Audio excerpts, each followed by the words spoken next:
My stepmom tried to steal my college fund, framed me with false accusations, and had me kicked out, but she never expected what I'd do next. I'm 18, and my life has been turned upside down because of my stepmom Cheryl's manipulations and interference. It's hard to believe how much influence she's gained over my dad, and I'm starting to feel like I'm completely out of options. Let me give you some context. My parents divorced when I was 10, and the whole ordeal was chaotic and left me feeling lost.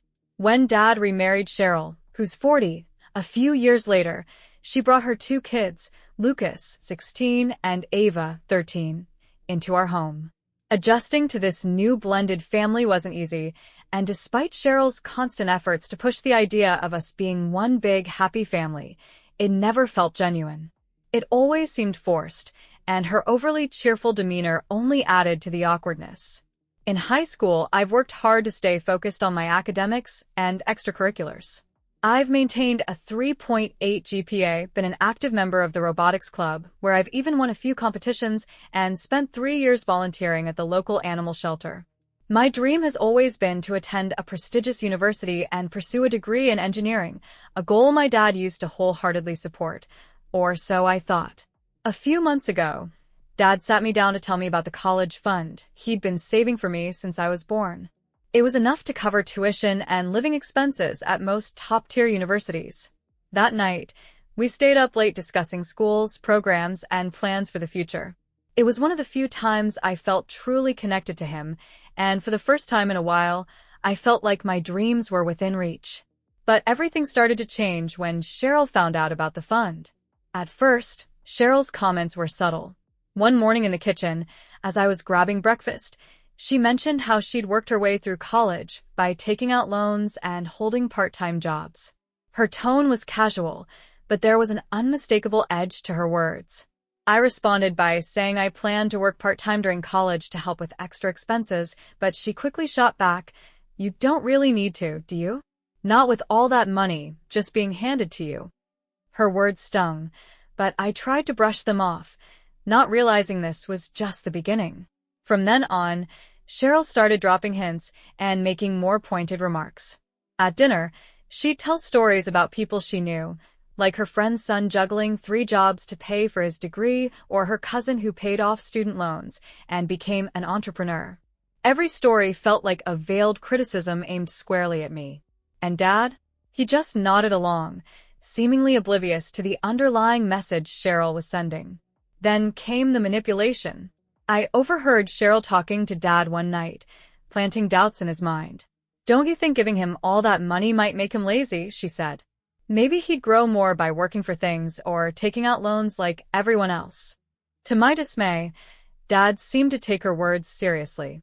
He started making comments about how I should learn the value of hard work, like we hadn't spent years planning for my future together. The final straw came last week when I overheard Cheryl talking to Lucas in the kitchen. She told him, "Don't worry about college, honey. I'm working on getting some of your stepbrother's fund redirected for you and Ava. It's only fair." I was furious. That fund wasn't hers to touch. Without thinking, I marched in and confronted her. Cheryl had the nerve to accuse me of eavesdropping, as if that was the issue. "What do you mean you're working on my college fund?" I demanded. Her response left me speechless. "I'm ensuring fairness in this family," she said, arms crossed and voice dripping with fake righteousness. "It's not right for you to get such a large sum when Lucas and Ava don't have the same opportunities." I pointed out that Dad had saved that money for me long before she came into the picture, but Cheryl twisted the narrative, making it seem like I was selfish for wanting to use the money as intended. Since then, Cheryl has only become more smug, throwing subtle jabs at every opportunity, while Dad remains disturbingly silent. Whenever I try to talk to him, Cheryl somehow finds a way to insert herself into the conversation. The one time I managed to get Dad alone, he admitted he was rethinking the fund because of Cheryl's concerns. It felt like a knife to the back, especially after all the plans we'd made together. Now I feel like a stranger in my own home. Cheryl's relentless need to control everything has made my life unbearable, and Dad, who used to be my biggest supporter, feels like he's slipping further away. My dream of attending a top university is slipping through my fingers, and I don't know what to do to stop it. I've thought about reaching out to my grandparents, my dad's parents, for help, but I'm hesitant. They've never been fans of Cheryl, and I worry their involvement would only escalate the tension at home. The last thing I need is even more drama. Cheryl, meanwhile, keeps pushing her one big happy family narrative, but her actions don't line up with her words. She treats Lucas and Ava far differently than she treats me, and it's becoming painfully obvious. She never questions their spending or lectures them about financial responsibility the way she does with me. Lately, I've started to suspect that Cheryl might have ulterior motives for opposing my college fund. Maybe she wants the money for something else, like a big family vacation, house renovations, or even to pay for Lucas and Ava's college. I don't have any concrete proof of this, but the idea keeps nagging at me. Adding insult to injury, she's begun making comments about how I should be more grateful for everything she and Dad have done for me.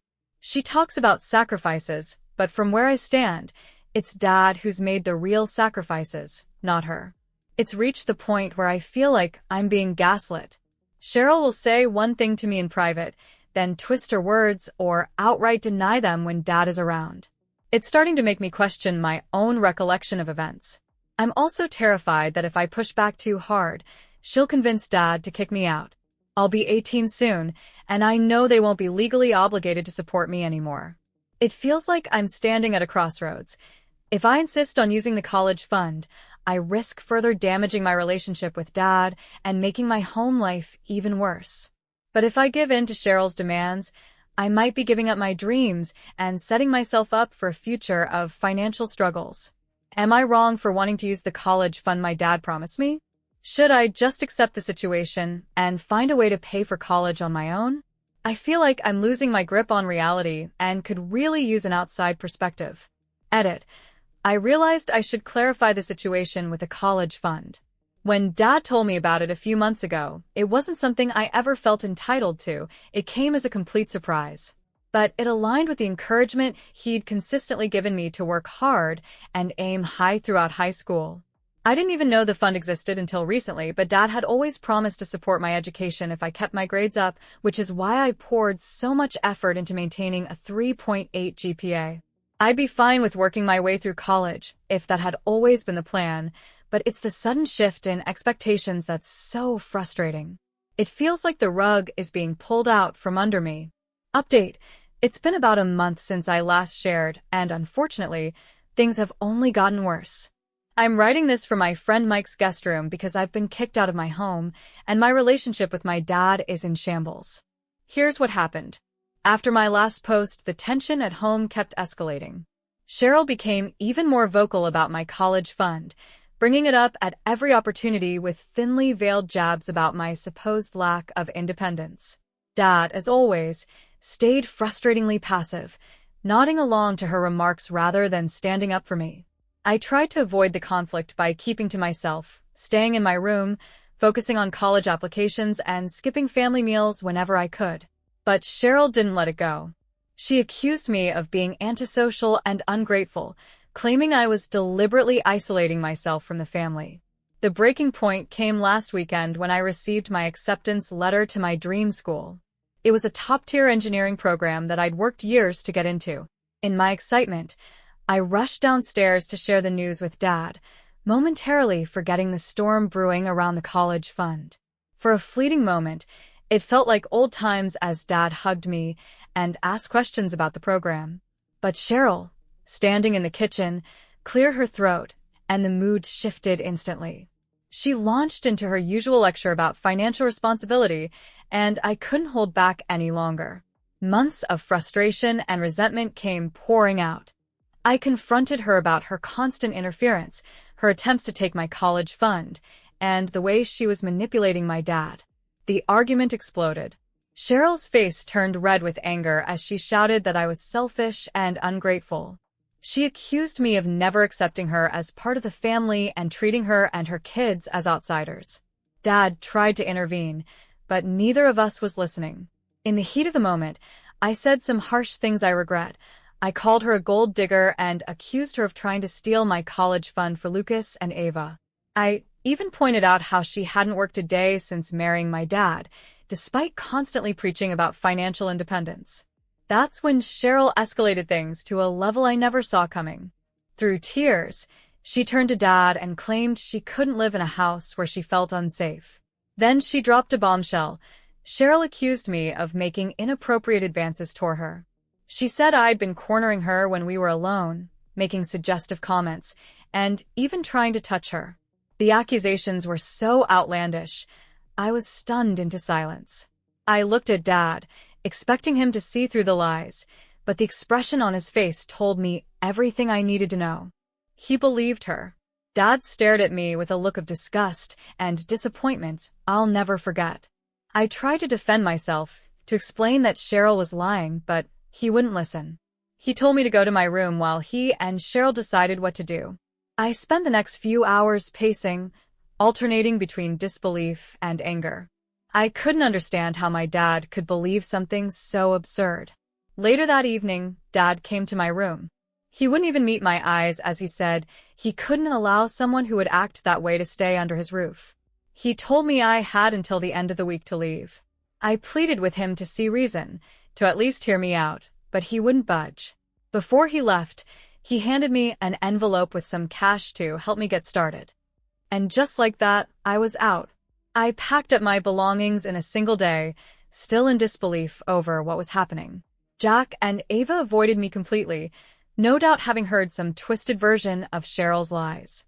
I made one final attempt to talk to Dad, to make him see the truth, but Cheryl was always there, perfectly playing the role of the traumatized victim. Desperate, I called my mom and poured my heart out, barely able to hold back tears as I explained everything. She was furious, ready to storm over and confront Dad and Cheryl immediately, but I begged her not to. I was terrified it would only escalate the situation further. A small part of me still clung to the hope that Dad would come to his senses on his own. Thankfully, my friend Mike stepped in when I needed him most. After I told him what had happened, he didn't hesitate to offer me the guest room in his house. With his parents away for a few months on a work assignment, I could stay there without imposing too much on anyone. While it's a relief to have a place to go, adjusting to life at Mike's hasn't been easy. He's been incredibly supportive, but I can't help feeling like a burden. I've been trying to pitch in cooking meals, doing chores, but it's not the same as having my own home. The emotional toll has been immense. I alternate between seething anger and crushing despair. How could my dad believe such a monstrous lie? How could he throw away everything we'd built?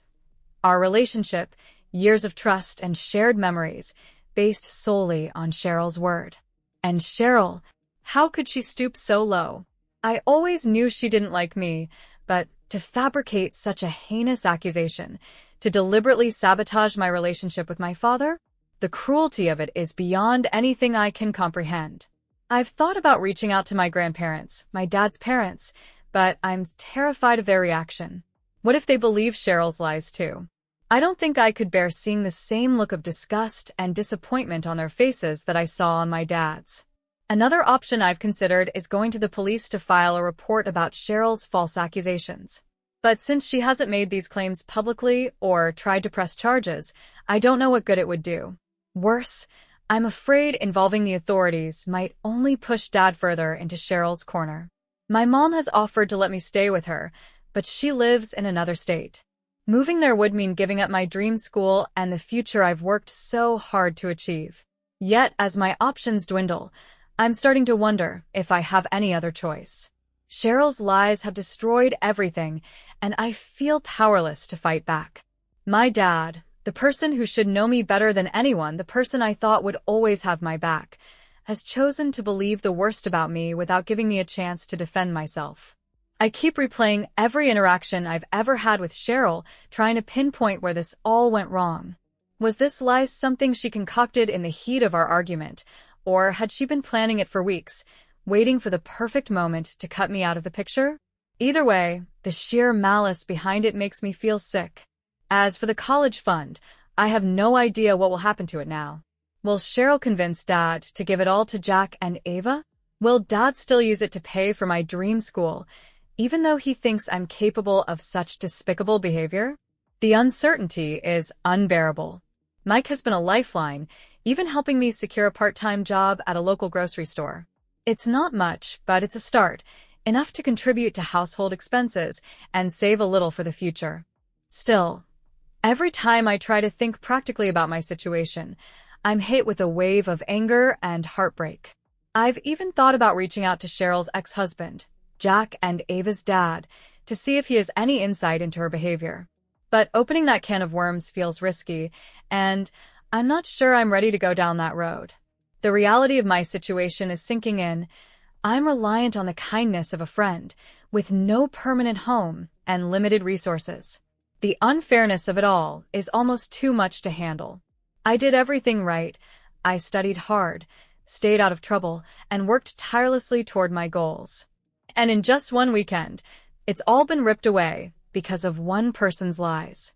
I'm trying to stay strong, telling myself that the truth will come out eventually. I imagine my dad realizing what Cheryl has done and coming to apologize. But with every passing day, that hope feels more like a childish fantasy. For now, I want to thank everyone who read my earlier posts and offered advice. I'm sorry I couldn't act on most of it before things spiraled out of control. If anyone has been in a similar situation or has advice on how to move forward, I'd be incredibly grateful. I feel lost and alone, and any guidance would mean the world to me. I'll try to update again when there's more to share. Until then, wish me luck. I think I'm going to need it. Update. It's been 2 weeks since my last post, and things have taken an unexpected turn.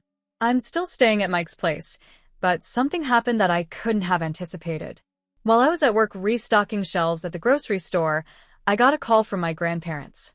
I almost didn't answer, afraid it might be Dad or Cheryl trying to contact me, but something urged me to pick up. The moment I heard my grandmother's voice, I knew something was wrong. She sounded worried, asking if I was okay and safe. At first, I didn't understand, but then she mentioned a conversation she'd had with Dad, and everything clicked. Dad had called my grandparents and told them the same vile accusations Cheryl made against me. Hearing this made me sick to my stomach. It was bad enough that Dad believed her lies, but now it seemed those lies were spreading to other family members. My heart sank at the thought of my grandparents seeing me the way Dad had that night, with disgust and disappointment. But as my grandmother continued, I realized there was a glimmer of hope. Unlike Dad, who had blindly accepted Cheryl's story, my grandparents were skeptical. They knew me, they'd watched me grow up, and something about Dad's version of events didn't sit right with them. That's why they were calling, not to accuse me, but to hear my side of the story. For a moment, I was tempted to downplay everything, to call it a misunderstanding and change the subject. I was so tired of defending myself against these horrific lies. But then I realized this might be my one chance to get the truth out, to have someone in my family actually believe me. I took a deep breath and began explaining everything to my grandparents. I started from the very beginning, about the college fund and Cheryl's growing interference, the overheard conversations where she plotted to redirect the money to Lucas and Ava, and the final confrontation where she made those horrible accusations against me. I described how she turned the situation upside down when she realized she was losing control. As I spoke, I could hear my grandparents' reactions shift. At first, they sounded confused, then shocked, and finally furious. They asked a few questions to clarify details, but mostly let me talk. When I finished, there was a long pause before my grandfather spoke. His voice was tight with barely suppressed anger as he said they believed me. He assured me that they knew I would never do the things Cheryl had accused me of. Then he asked why I hadn't come to them sooner. I admitted, with some hesitation, that I was scared they wouldn't believe me. After all, Dad had sided with Cheryl so easily. My grandmother's voice softened as she reassured me that they would always have my back and apologized for not realizing sooner how much I was struggling. Then she said something that froze me in my tracks. They were going to confront Dad. I panicked, worried that their involvement might make things worse. What if Dad got angry and doubled down on his belief in Cheryl's lies? But my grandparents were firm. They said they couldn't stand by and watch their son destroy his relationship with me over a lie. They promised to call me back after they'd spoken to him. The hours that followed were agonizing. I couldn't concentrate on anything. What if Dad refused to listen? What if their confrontation only strengthened his resolve to believe Cheryl? Worse still, what if my grandparents changed their minds after hearing Dad's side and decided Cheryl might be telling the truth after all? The possibilities were enough to make my head spin. When my phone finally rang, I answered immediately, my hands trembling. My grandfather's voice was steady but grave as he recounted what had happened. They had called Dad and laid everything out, confronting him about Cheryl's lies and demanding to know how he could believe such horrible accusations without even investigating. At first, Dad tried to defend Cheryl, brushing off their concerns. But my grandparents refused to let him sidestep the issue. According to my grandfather, the conversation grew heated. He admitted that, for the first time in years, he raised his voice at his son. He told Dad in no uncertain terms that he was making a catastrophic mistake, that Cheryl was manipulating him, and that he was at risk of losing his relationship with me forever. Then my grandfather delivered an ultimatum. If Dad didn't fix this situation, if he didn't at least make an effort to hear my side, they would rewrite their will. Every asset, the inheritance Dad had always assumed would eventually be his, would instead go to me. I was stunned. I'd never even thought about their inheritance before, let alone considered it part of my future. To hear that they were willing to use it as leverage to force Dad to see reason was overwhelming. My grandmother took the phone then, her voice unwavering as she reassured me they were behind me 100%. She promised they would do whatever it took to help me through this. She even offered for me to come live with them and said they would hire a lawyer if necessary to protect me from any further false accusations. I was incredibly grateful, but the weight of the situation terrified me. It felt like this was spiraling into something much bigger than just a family dispute. I asked what Dad's reaction had been to their ultimatum. My grandfather explained that Dad was initially stunned into silence before erupting in anger. He accused them of taking sides without knowing the full story and even suggested they were trying to blackmail him. The call ended with Dad hanging up on them. Now, we're in a waiting game. My grandparents have given Dad a week to reach out to me, to make an effort to hear my side. If he doesn't, they plan to follow through on their threat regarding the inheritance. Part of me hopes this will be the wake-up call Dad needs to finally see Cheryl for who she really is and remember the person I am. But another part of me is terrified it will only drive a deeper wedge between us. What if Dad sees this as me turning his parents against him? Meanwhile, my living situation remains uncertain. Things with Mike are still okay, but I know I can't stay here indefinitely. His parents will be back in a few weeks, and while they might understand my situation, I can't impose on them long-term. My grandparents' offer to let me live with them is tempting, but it would mean moving to another state, far from my dream school. I'm still working at the grocery store, saving as much as I can, but it's barely a drop in the bucket compared to what I'll need for college. I've been researching scholarships and loans, but without access to my college fund, the financial gaps are daunting. The thought of giving up my dream school, of settling for a cheaper option or delaying college entirely, is heartbreaking. Emotionally, I'm still reeling. Some days, I can hardly get out of bed, paralyzed by the unfairness of it all. Other days, I'm consumed with anger, wanting to confront Dad and Cheryl and force them to admit the truth. Mike has been a rock, listening when I need to vent and giving me space when I need to be alone. But I know the situation is weighing on him too. My mom calls regularly, reminding me that her offer to stay with her still stands. I appreciate her support, but I can't bring myself to leave just yet. A stubborn, petty part of me doesn't want to give Dad and Cheryl the satisfaction of thinking they've driven me away completely. So now I wait. I wait to see if Dad will reach out, if he'll finally be willing to listen to the truth. I'll post another update when there's more to share. Until then, wish me luck. I think I'm going to need it. Update. It's been 3 months since my last update, and the situation has completely exploded. I'm still processing everything that's happened, but I'll try to explain as clearly as I can. About a month after my grandparents gave Dad their ultimatum, I got a call from him. His voice was shaky, and he sounded like he'd been crying. He asked if we could meet in person because he had something important to tell me. I was nervous, but agreed to meet him at a local coffee shop. When I arrived, I barely recognized him. He looked like he'd aged years in just a few months, with dark circles under his eyes and a defeated slump to his shoulders. As soon as we sat down, he broke down completely, sobbing and begging for my forgiveness. Through tears, he explained that he discovered the truth about Cheryl's lies. She had been cheating on him with her ex-husband, Lucas, and Ava's father for months.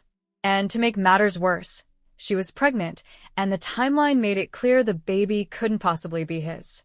Dad overheard Cheryl on the phone with her ex, talking about their future plans.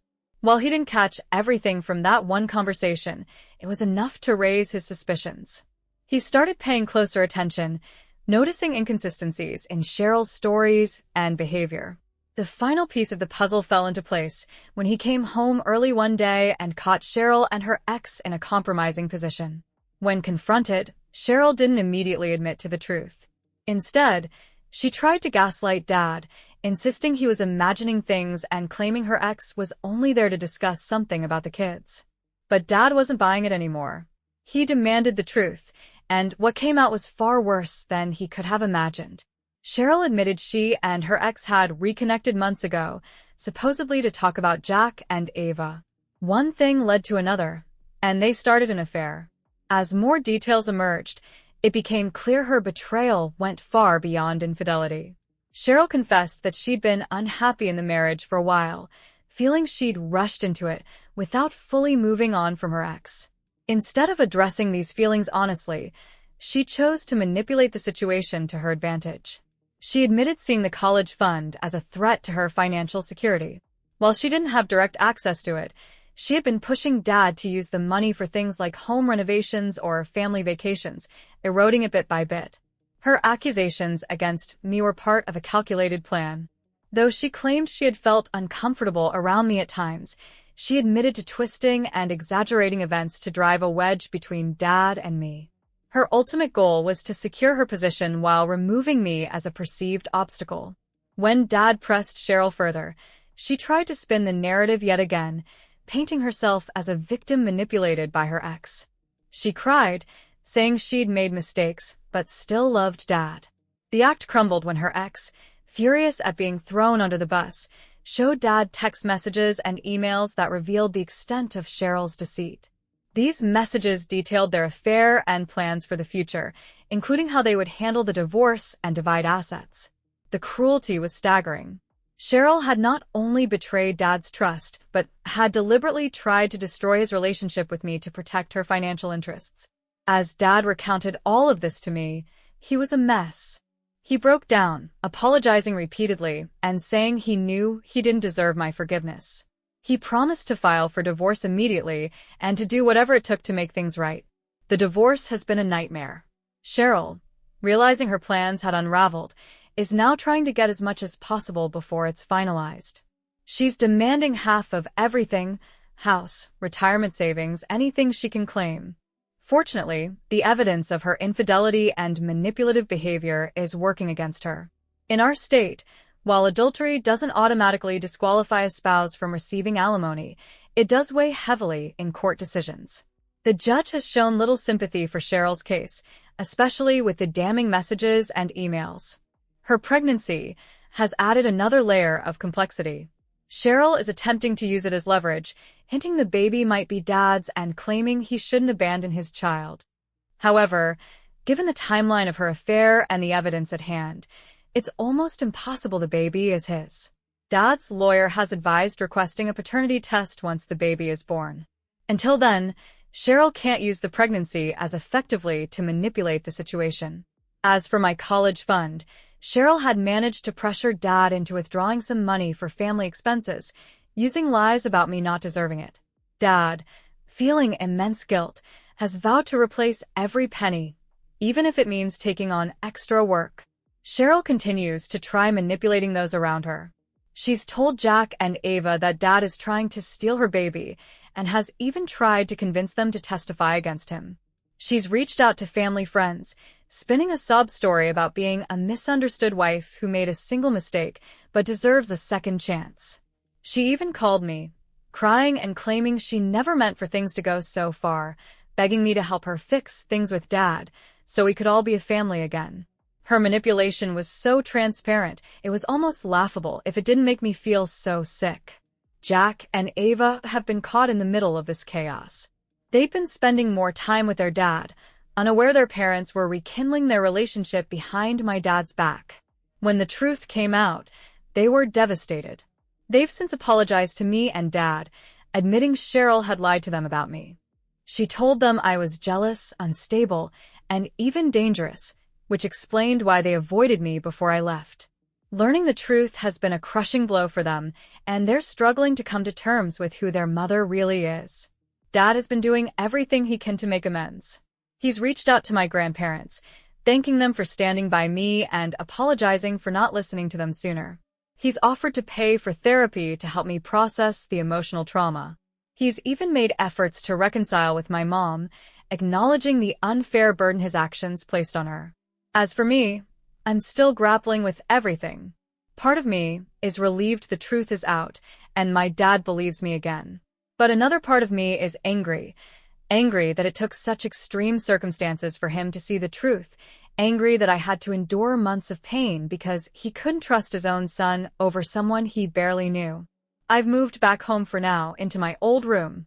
It feels strange being back here after everything that's happened. Dad and I are trying to rebuild our relationship, but there's still a lot of hurt and mistrust to work through. We've decided to start family therapy, hoping it will help us heal. My college plans are back on track. Dad has promised to do whatever it takes to make sure I can attend my dream school, and for the first time in a long while, I feel cautiously optimistic about the future. My grandparents continue to be incredibly supportive, offering both emotional and financial help if I need it. The legal battles with Cheryl are ongoing. Her lawyer is trying to paint her as a devoted wife and stepmother who made a single mistake, but the evidence of her manipulative behavior is damaging her case. The judge seems inclined to award her only the bare minimum required by law, a small victory in an otherwise painful ordeal. There's even the possibility of criminal charges against Cheryl. Dad's lawyer has suggested her actions might qualify as fraud given the financial manipulation involved, but Dad is still deciding whether to pursue that route or focus on finalizing the divorce and moving forward. As I sit here writing this, I'm struck by how much destruction Cheryl caused with her lies. She walked away from the wreckage she created, leaving the rest of us to pick up the pieces.